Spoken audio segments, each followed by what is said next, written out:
In today's video, I'm going to show you how to find abandoned Blogspot domains. I've had a lot of people ask me how to use this feature of Domain Spoon, so I'm recording a video. Now, obviously, the first thing we need is some URL data to work with. The more URLs, the better. You can either use a dataset or you can scrape the URLs using Scrapebox. For the sake of time, I'm going to show you how to use an existing dataset. When I use the term dataset, what I mean is any large collection of URLs that have been collected and compiled by someone else. Typically, when it applies to expired domains, the older the URLs, the better the dataset. For this video, I'm going to be using the infamous AOL dataset. Now, just a word of warning to everyone watching this. This is a very large dataset, but it's one of the most well-known. Because of that, it's been picked over and picked clean of most anything of any value.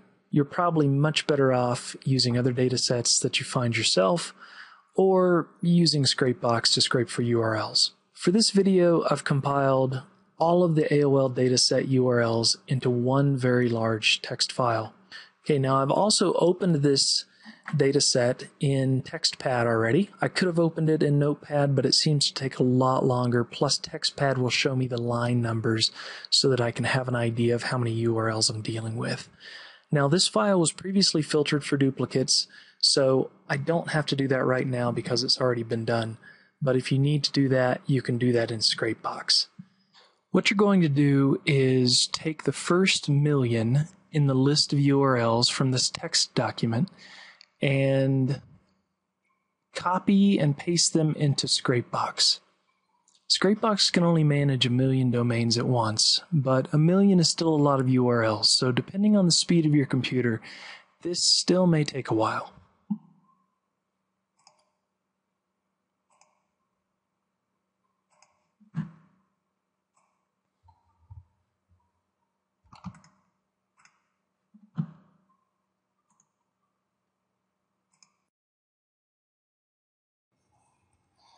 Once that's done, you'll need to use the filter to remove URLs not containing blogspot.com in the URL.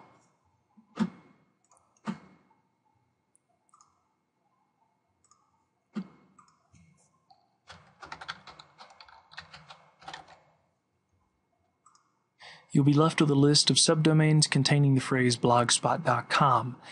Next, you'll want to copy and paste this list into a new text document, and then save that text document. If you have less than 5,000 domains left over, you can paste this list directly into Domain Spoon, but in our example we have almost 9,000 subdomains to check, so we'll need to save these as a text file and then upload the file into Domain Spoon.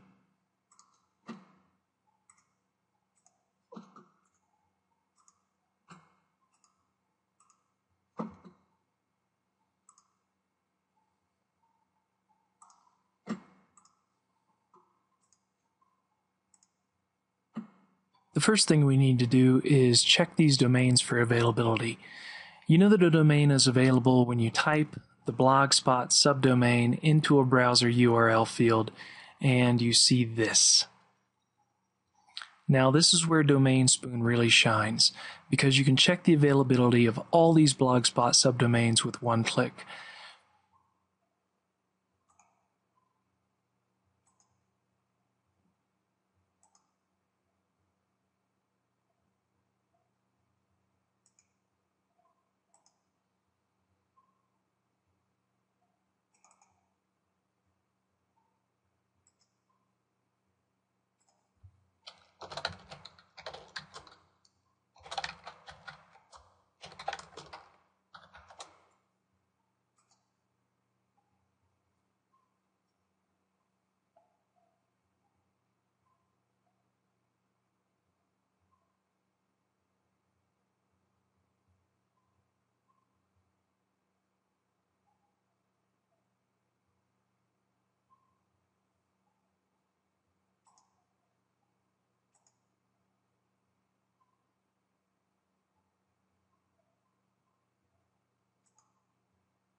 Now that we have checked these Blogspot subdomains for availability in DomainSpoon, we know exactly which ones are available for claiming.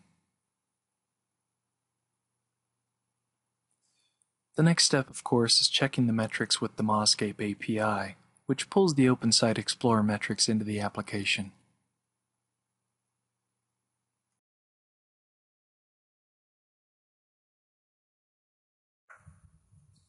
Once DomainSpoon has checked the metrics for your Blogspot subdomains, all you really need to do from there is sort through the metrics, pick out the ones you really like, and then check them for content spam and spammy links. So let's just take this one as an example.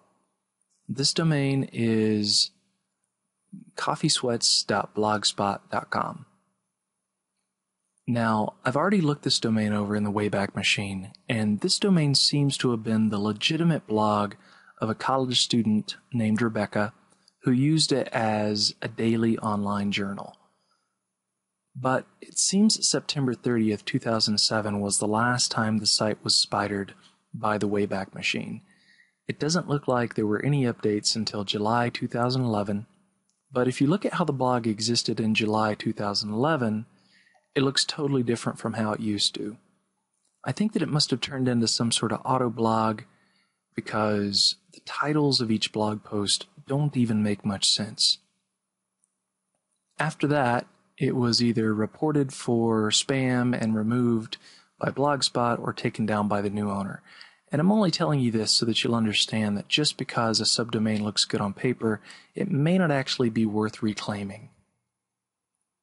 So if you've done your research and you do find a Blogspot subdomain you wish to register, simply copy and paste that URL into a browser window and then click the orange button to register it. You may be asked to log into your Blogger account, but if you already have a Blogger account, that's a pretty easy thing to do. I'm already logged into my Blogger account, so it's going to immediately go into setting up that subdomain on my account. From there, it's all about giving the blog a title, a template, and then adding some content. Well, that's pretty much all there is on using DomainSpoon to find blogspot.com subdomains from a large URL dataset. Thanks for watching this video. I know that it was a little long, but I wanted to be as thorough as possible to reduce any confusion.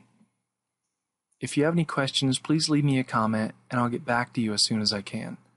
Also, if you're watching this video on YouTube, be sure to subscribe to my channel so that you'll be notified when any new videos are uploaded.